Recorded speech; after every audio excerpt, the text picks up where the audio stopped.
Bonjour à tous et bienvenue sur un nouvel épisode d'Avenir. Ce podcast créé par la société Télescope va vous faire découvrir des acteurs du changement. Ces personnalités exceptionnelles ont toutes un point en commun, elles ont une vision très précise de l'avenir. Ces hommes et ces femmes sont visionnaires dans leur société, leurs idées et leurs projets. Dans ce podcast, nous allons donc décortiquer leur parcours personnel et professionnel, leur histoire, mais aussi et surtout essayer de comprendre comment ils comptent changer demain. Bonjour à toutes et à tous et bienvenue dans ce nouvel épisode d'Avenir. Aujourd'hui, nous avons l'honneur d'accueillir Thomas Venturini, donc CEO et cofondateur de Liberkeys. Donc c'est la néo-agence qui souhaite transformer le marché de l'immobilier en offrant la meilleure expérience possible à chaque consommateur.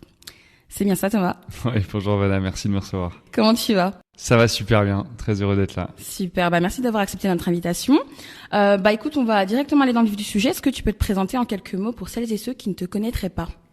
Alors, je m'appelle Thomas Venturini, j'ai 34 ans, bientôt 35. Je suis originaire de la Vienne, à Loudun, ce qui est un village un petit peu perdu entre Saumur et Chinon. Et puis, j'ai eu quelques expériences professionnelles avant de créer et de cofonder Liberkeys, qui maintenant opère sur le marché de l'immobilier depuis quasiment 5 ans. Ça marche. On parlera plus en détail de Liberkeys plus tard dans le podcast. Mais d'abord, on va faire un bond dans le passé pour essayer de te connaître un petit peu. Donc, est-ce que tu peux nous parler plus en détail de l'environnement dans lequel tu as grandi, de l'enfant que tu étais autrefois, ta relation avec tes parents? C'est le moment où je m'allonge sur le canapé, c'est ça? Non, mais comme je le disais, je suis originaire de vraiment de la campagne. J'ai grandi dans une ville, un village de 6-7 000 habitants. Je suis un enfant d'une fratrie de trois personnes, avec 2 parents superbes qui m'ont appris beaucoup de choses, notamment à faire ce que j'avais envie de faire, mais de le faire à fond.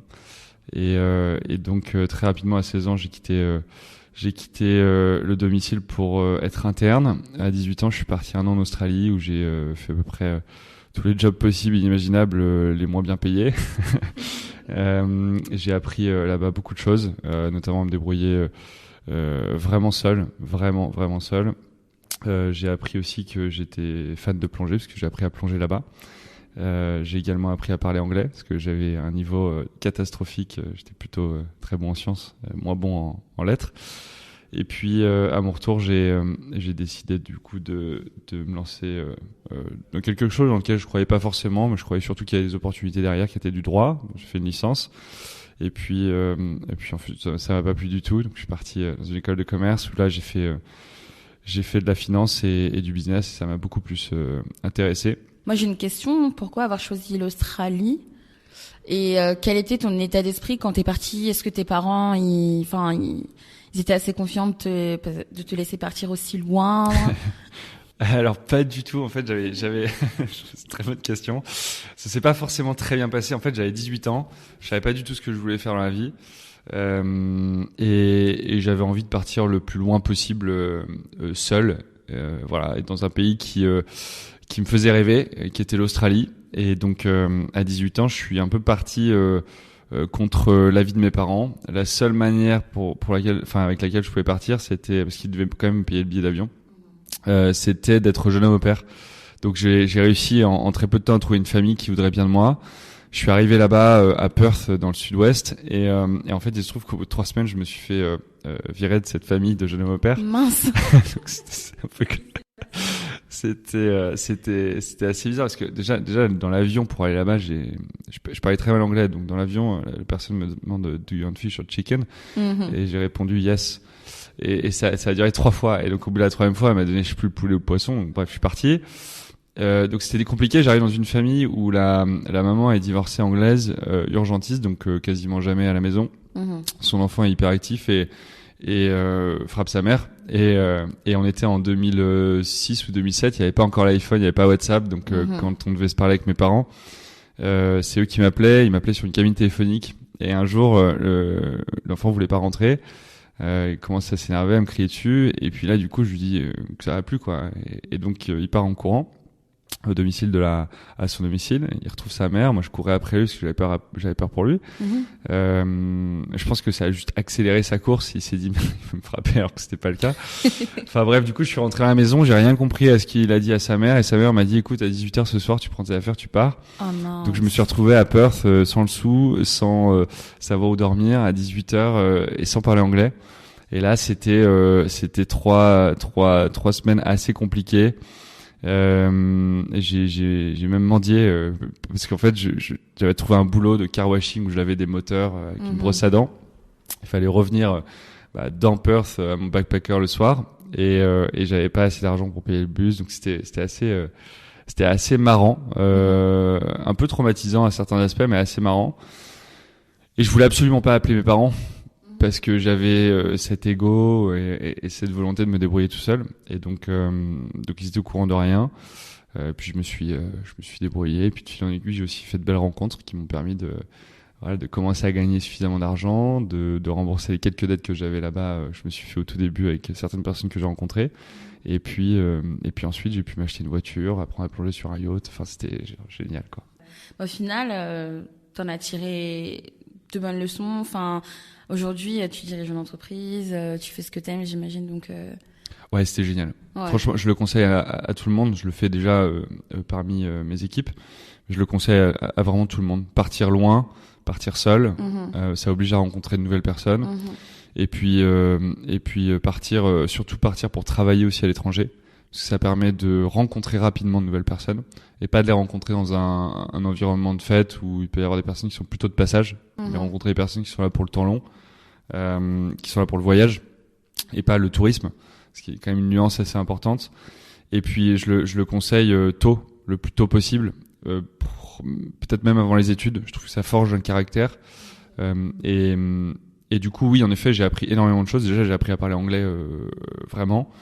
Et puis j'ai appris aussi plein de boulots différents. J'ai travaillé dans une ostréiculture, j'ai travaillé dans une perlière, j'ai travaillé dans les champs, j'ai fait les vendanges, j'ai travaillé dans des usines. Donc c'est des métiers de manuels, mais c'est des métiers qui apprennent énormément. Et puis au-delà de ça, j'ai aussi confirmé des choses que j'avais en moi, notamment le fait d'entreprendre, le fait de se lancer dans un projet. Qui est pas forcément lancer une entreprise, mais qui est de se lancer dans une entreprise, pas forcément business, mais qui peut être un projet. Voilà. À ce moment-là, toi, c'était quoi ton projet immobilier? Du coup, ton projet professionnel. Tu revenais d'Australie. Du coup, qu'est-ce qu'il y avait dans ta tête? Est-ce que tu avais déjà un métier en tête? Tu m'as dit que tu voulais entreprendre. Ouais, alors en fait, quand je suis rentré d'Australie, c'était compliqué parce que j'avais les cheveux sous les épaules. Je marchais pieds nus dans la rue, et quand on a cherché un appartement avec ma mère à Poitiers, du coup, c'était là où j'ai fait ma fac de droit. Elle était vraiment un peu perdue. Moi aussi, un petit peu. Je comprenais pas. J'avais pas du tout envie d'y aller. Puis petit à petit, je me suis acclimaté, et ça s'est bien passé. Mais en effet, c'était pas forcément ce que j'avais préféré faire. C'était quand même c'est des cours très magistraux, très descendants, très théoriques, il y avait peu de pratique. Et donc rapidement, au bout de la deuxième année, je savais que je ferais pas de droit toute ma vie. Même si j'embrasse tous mes copains qui ont continué et qui sont désormais avocats ou autres. Et puis du coup, à la troisième année, j'étais dans l'école qui était la seule qui me prenait en licence et pas en master. J'avais vraiment pas envie de faire une année de plus, qui était l'EDEC. Et du coup, je suis rentré en deuxième année directement à l'EDEC, où j'ai commencé par un parcours business à Lille. Et puis, en fait, durant une année de césure, je me suis dit que la finance c'était cool, donc j'ai passé une procédure exceptionnelle, puis je suis parti à Nice faire ma dernière année en finance. Oui, donc t'as bien voyagé dans les grandes villes de France un petit peu, du coup. Ouais, également. Oui. Et comment est-ce que t'es arrivé à Paris? Comment je suis arrivé à Paris? Avant de finir l'EDEC, je décroche un job chez EY en M&A, côté FIC, donc financier, qui était hyper technique, qui me plaisait, qui était sympa. Et puis, du coup, ça m'a amené à Paris. Okay, pour autant, l'année de ma césure, j'ai vécu quasiment un an à Londres. Puisqu'aujourd'hui, tu es CEO de Liberkeys, est-ce que tu peux nous parler de l'entreprise? Comment s'est créé Liberkeys? C'est quoi son histoire? Enfin, dis-nous tout. Il se trouve que j'ai passé quasiment 4 ans chez Amazon, qui est mon expérience vraiment la plus complète après Liberkeys. Et là-bas, donc je faisais différentes missions, et puis parallèlement à Amazon, j'ai créé une entreprise qui était une entreprise de trading de biens sur Marketplace. Donc on vendait des smartphones, tablettes, on vendait des matelas compressés dans des tubes. Enfin, on vendait énormément de choses avec un partenaire espagnol. Qui était d'ailleurs une entreprise dont lui s'occupait uniquement de la supply et moi je m'occupais d'à peu près tout le reste. Et donc ça veut dire le lancement de marketplace différentes. Il y avait Rakuten, Cdiscount, il y avait Amazon, il y a l'Europe, les US, le Japon. On avait été dans beaucoup de pays. Et puis la boîte qui était une boîte que lui avait avant, on en a créé une autre. Donc la sienne faisait 3 millions de chiffre d'affaires par an. En l'espace de 18 mois, celle qu'on avait créée ensemble faisait 3 millions d'euros par mois. Donc c'était un énorme succès. Ça a été très intense parce que je faisais 2 jobs en même temps avec celui d'Amazon, et donc du coup j'ai décidé à un moment donné quitter Amazon pour faire cette boîte-là à temps plein. Et en fait 2 mois après avoir quitté Amazon, mon partenaire espagnol part avec la caisse. Donc à ce moment-là je perds tout, je perds mon activité, je perds aussi énormément d'argent que j'avais réinvesti. Et puis à ce moment-là, je gagnais très bien ma vie, donc je dépensais aussi pas mal. J'ai acheté des biens immobiliers, moto, voilà, c'était vraiment sympa, ouais, j'ai pas mal. Et donc du coup, du jour au lendemain, je perds tout, quoi. C'est-à-dire que je me retrouve de nouveau comme en Australie, sans rien. Pas mal d'impôts à payer, beaucoup d'impôts à payer. Et puis, et je suis en congé de création d'entreprise. Donc là, j'ai 1 an. Et à ce moment-là, je me dis, qu'est-ce que je vais bien faire de ma vie? Est-ce que j'attends de retourner dans l'entreprise dans laquelle j'étais? Est-ce que je vais dans un autre GAFA? Est-ce que je monte une boîte pour m'éclater? Puis je me suis dit, je vais monter une boîte. Je venais d'acheter un bien immobilier à Marseille. J'avais une expérience qui était vraiment désastreuse. Donc, c'est-à-dire que je payais 15 000 euros de commission à un agent, mais c'est le notaire qui faisait tout le travail. J'avais pas du tout d'informations comme je les demandais. C'était pas vraiment possible de visiter le bien. Quand j'ai pris possession du bien, l'eau chaude n'était pas raccordée à la cuisine. Pourtant, c'était une rénovation. Et donc là, très difficile d'avoir des solutions de recours. Donc bref, c'était vraiment... En plus de ça, je suis à Paris à ce moment-là et je dois faire 1000 bornes pour signer des papiers. Enfin, tu vois, il y a tout. Et là, on est en 2017, donc tout le processus est très complexe et il a vraiment évolué. En fait, quand on regarde derrière dans le rétroviseur, on se dit, mais quel chemin parcouru. Alors qu'aujourd'hui, on pense qu'on est encore en retard par rapport aux autres secteurs. Mais la réalité, c'est que l'immobilier bouge très vite et les professionnels font un travail assez exceptionnel là-dessus. Et donc, du coup, on est en 2017 et je me dis, très bien, en fait, c'est un beau marché immobilier, c'est intéressant, on va regarder ce qui se passe. Et là, on s'aperçoit que c'est le plus gros marché des économies occidentales. C'est-à-dire que c'est un marché colossal qui fait une bonne portion du PIB de chaque pays. Par exemple, la France, c'est plus de 10%. On a sur le marché de l'immobilier transactionnel 8 milliards de commissions qui sont versées tous les ans aux agents immobiliers français, ce qui est énorme. Sans compter les autres verticales sur lesquelles ils peuvent opérer. Et puis, c'est un marché qui est très fragmenté, sur lequel il y a énormément d'acteurs différents, et c'est très dur de comprendre quel est le standard du marché. Donc je me dis qu'il y a un boulevard à ce moment-là pour monter un géant avec un playtech et global sur le marché de l'immobilier. Je vais chercher du coup 2 de mes cofondateurs qui sont Julien et Anthony, de manière à pouvoir... lancer la boîte le plus vite possible. Et donc on lance Liberkeys en janvier 2018, après quelques mois de mise à plat des process, de la vision, de où on veut aller, comment, etc. Ok, et du coup, c'est marrant puisque cette mauvaise expérience que tu as eue à Marseille, ça aurait en fait pu te dégoûter du monde de l'immobilier, mais au final, c'est justement là où tu as choisi de te placer avec Julien et Anthony. Ouais. Et comment ça s'est passé du coup quand vous avez créé Liberkeys? Est-ce que tu les connaissais? C'est des amis à toi ou tu les as choisis professionnellement par des rencontres? Ouais, en fait, c'est des amis. En effet, il se trouve que ça m'est pas mal vacciné mon expérience d'avant, où cet associé n'était pas un ami à la base. Je pensais qu'il l'était devenu, mais j'étais le seul à le penser. Non, c'était des amis. Julien était, qui sont toujours des amis d'ailleurs. Julien était mon colocataire à Nice quand j'étais en finance. À l'EDEC, et Anthony était mon co-stagiaire à Londres dans la startup où on travaillait tous les deux, qui était une startup d'optimisation de taux de conversion. Donc on mixait du big data et de la customer behavior voilà, pour en sortir des recommandations pour des équipes business. Et donc je les connais tous les deux depuis 10 ans. Ok, ça marche. Voilà. Et ça se passe bien aujourd'hui ? Super bien. Écoute, Julien est CFO de Liberkeys et Anthony est CTO. Ça se passe très bien et puis on a encore plein de choses à faire ensemble, je pense. Et du coup, Liberkeys, donc déjà pourquoi avoir choisi le nom de Liberkeys ? Je sais pas si je dois le raconter, mais Liberkeys, c'est la première fois qu'on me le demande. On m'a dit le jour où on te le demandera, tu seras obligé d'expliquer pourquoi. Et là, on aura perdu quelques points de marketing et de branding. En fait, il se trouve qu'on cherchait un nom avec Julien. On trouvait pas de nom. On avait trouvé un premier nom qui s'appelait Walkies.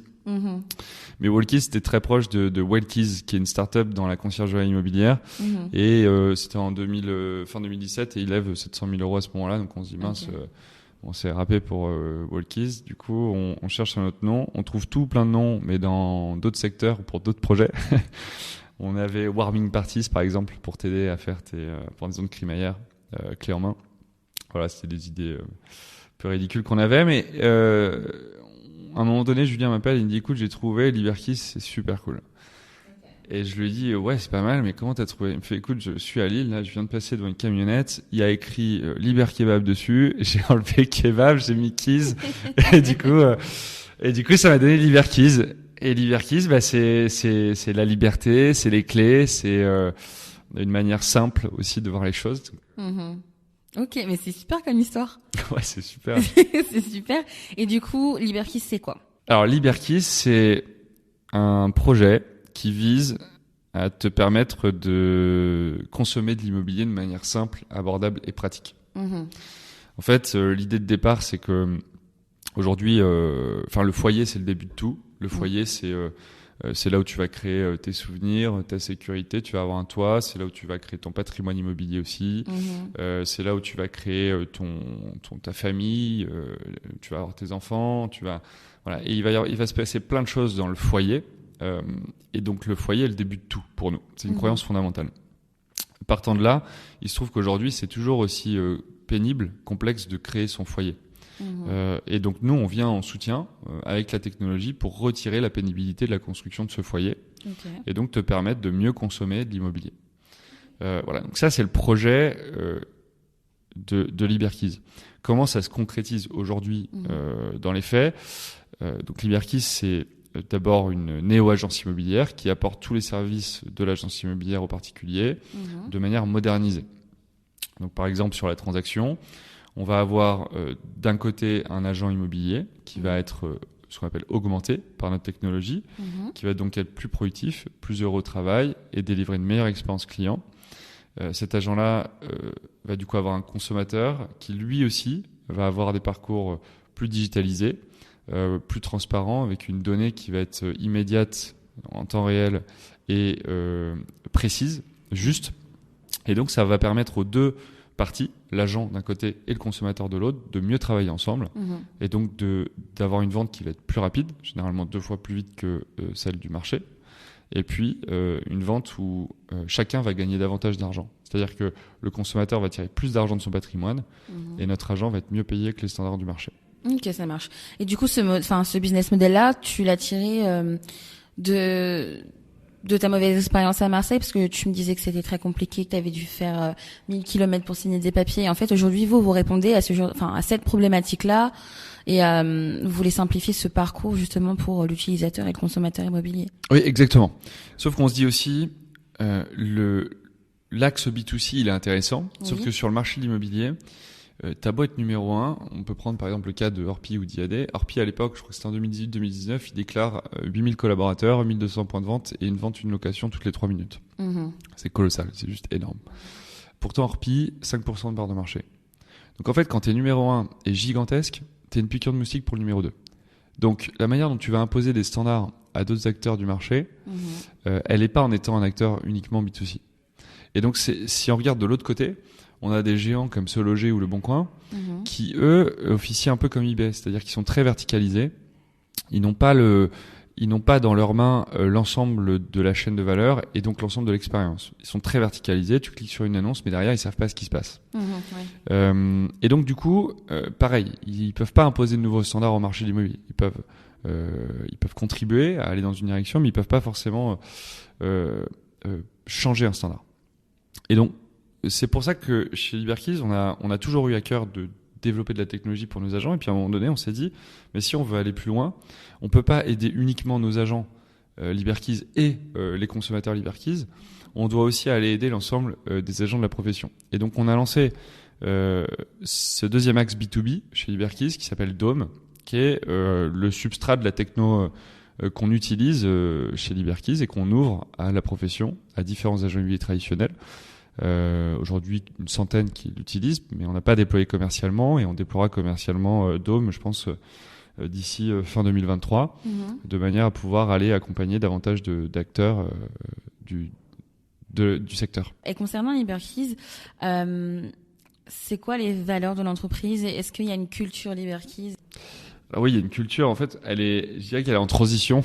Okay. On travaille pas mal dessus. Je pense que le Covid, la période qu'on a passée, où nous on est passé de peu près de 30 personnes à une centaine de personnes en 2020, a été une année assez complexe en termes de culture, où elle a été légèrement diluée.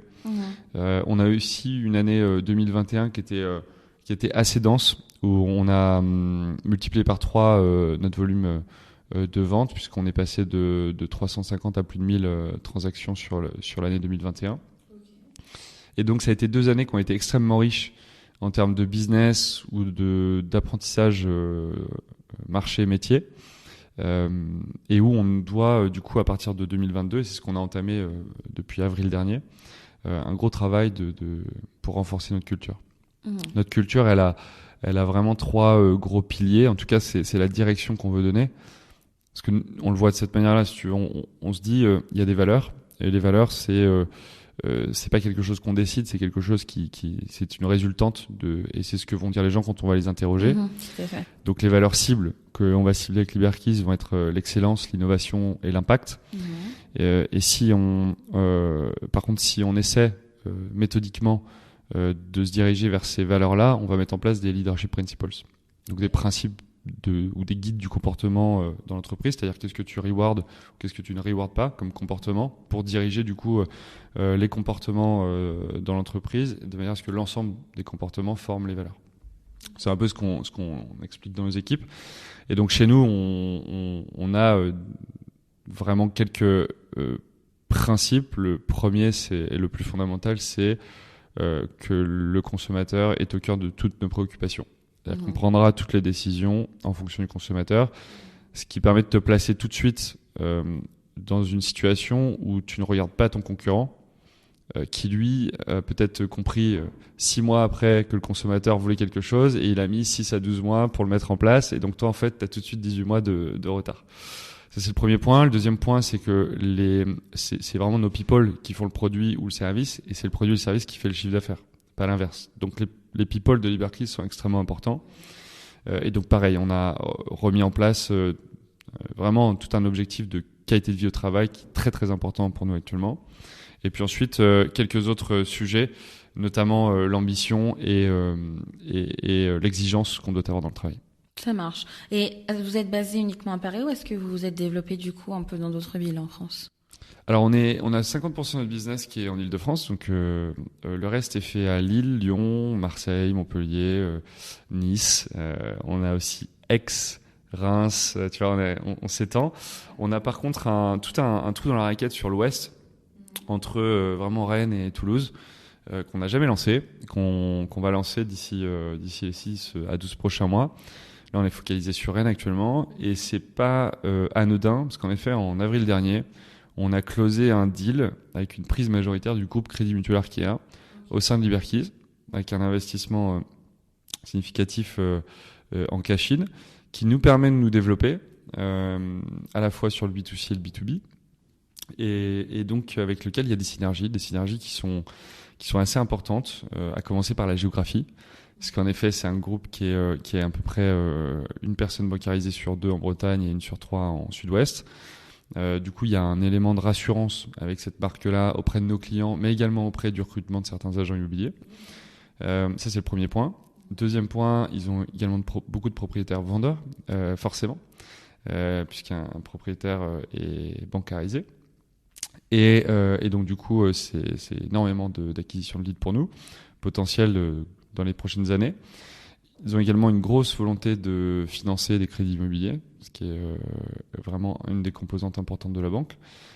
Et donc nous, on a réalisé plus de 15 000 visites en 2021. Donc on rencontre beaucoup d'acteurs sur le terrain avec qui on a une relation institut personnelle. On va continuer du coup à augmenter ce nombre de visites dans les prochaines années. Donc il y a un vrai intérêt là-dessus. Et puis nous, ça nous permet de monétiser aussi nos acquéreurs en leur apportant un service et en gagnant de l'argent en leur apportant un service de grande valeur. Et puis on est plutôt raccord sur les ADN que les entreprises peuvent avoir dans l'économie, savoir servir un consommateur, mais servir aussi ses collaborateurs et apporter de la valeur à un écosystème plutôt que ponctionner de la valeur à l'écosystème. Donc voilà, beaucoup de choses positives et c'est ce qui fait qu'on a vraiment envie de développer l'Ouest de la France dans les prochains mois. Et est-ce qu'il y a une volonté de s'étendre en Europe ou même à l'international ? Oui, on a toujours eu cette volonté-là. On s'est aussi aperçu par la suite des années que le secteur était gigantesque en France et que avant de penser à l'international, il fallait déjà qu'on occupe une place de leader en France. On a beaucoup de travail ici. Maintenant, l'international on n'est pas fermé à l'international. A fortiori parce qu'on a un axe B2B et c'est beaucoup plus facile d'aller équiper des personnes à Berlin, New York ou Londres qui font le travail d'agent immobilier, prendre des photos, lister sur des portails et s'occuper de faire des visites et de récupérer des offres, que de lancer une équipe commerciale terrain qui va du coup aller chez le client et s'occuper de la vente et de la transaction. On va reparler un peu plus de toi. Quelles sont, toi, les valeurs humaines que tu souhaites transmettre à tes équipes, que tu transmets au quotidien ? C'est une excellente question. Il y a vraiment quelque chose qui est de l'ordre de l'excellence.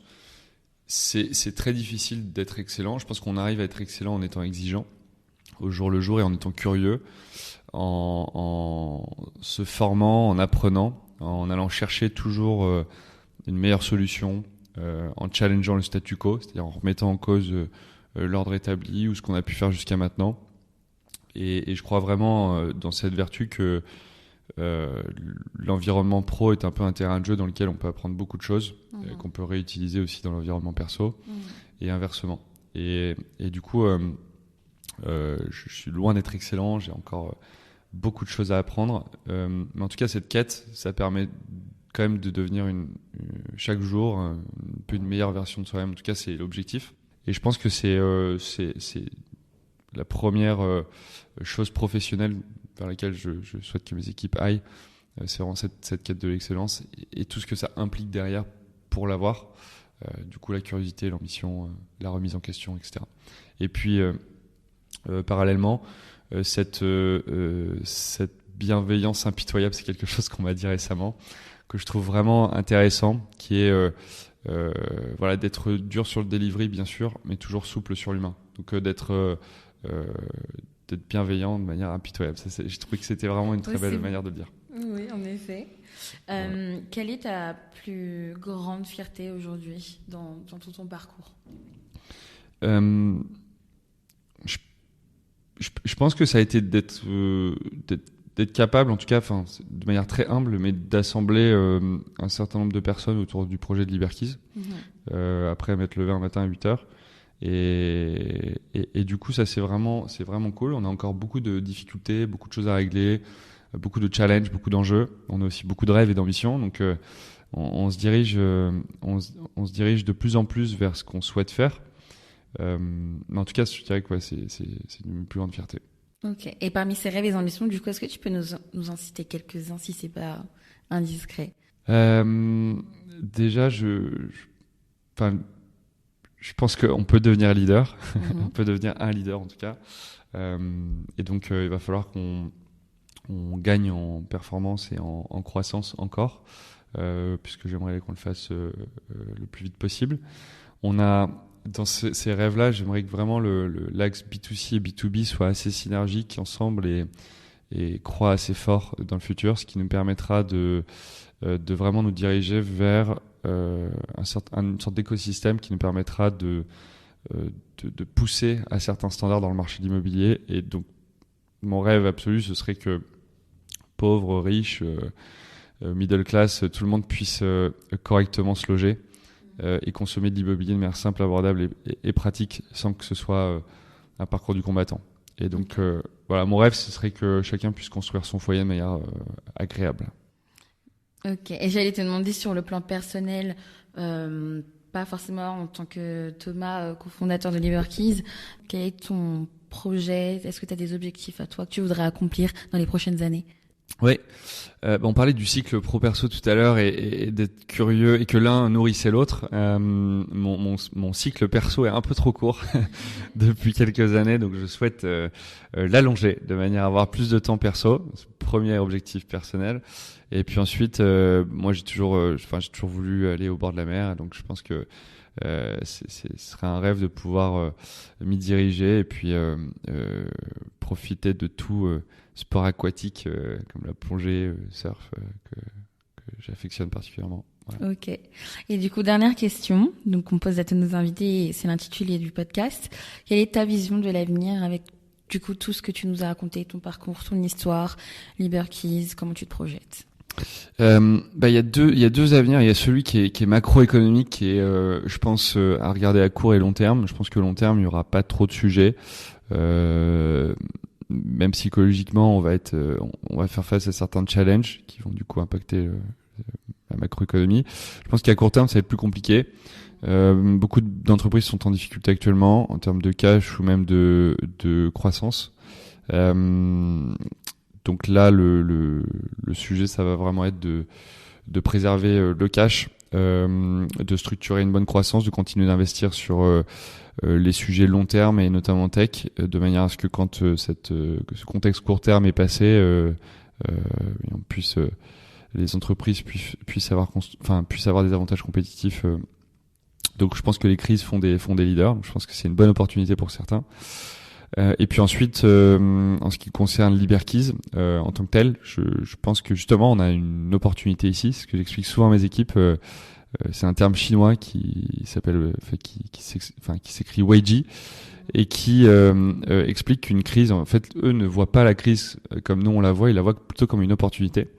Et donc je pense que ce contexte économique est plutôt une opportunité pour nous de justement créer des avantages compétitifs. Et de croître et de prendre des parts de marché à d'autres acteurs potentiellement. Donc je vois l'avenir de Liberkeys de manière plutôt radieux. On a beaucoup de décisions à prendre quand même pour justement permettre de se développer dans le cadre de ce fameux Weiji. Et puis on a également beaucoup de verticales à lancer. Puisqu'on a des verticales sur la partie locative sur laquelle on va forcément vouloir s'étendre. On a ce fameux B2B et puis on est, je crois, à l'âge zéro de la manière dont on peut rendre une transaction ou une consommation de l'immobilier de manière simple, abordable et pratique. Donc, voilà. Tout à fait. Merci d'avoir partagé ton histoire et ton parcours, Thomas. Avec plaisir. Et merci d'être venu encore une fois. Et du coup, on te souhaite tout le meilleur pour Liberkeys et pour toi pour les prochaines années. Merci, Vanna. Merci. Une bonne journée. Bye. C'est la fin de cet épisode d'Avenir, le podcast créé par la société Télescope, une carte de prospection qui permet aux professionnels de l'immobilier de prédire les transactions de demain. Si le podcast vous a plu, n'hésitez donc pas à le partager autour de vous. Vous retrouverez toutes les informations concernant notre invité directement sur le blog de Télescope. Si vous avez des questions ou envie de participer au podcast, vous pouvez nous écrire sur podcast@telescope.com.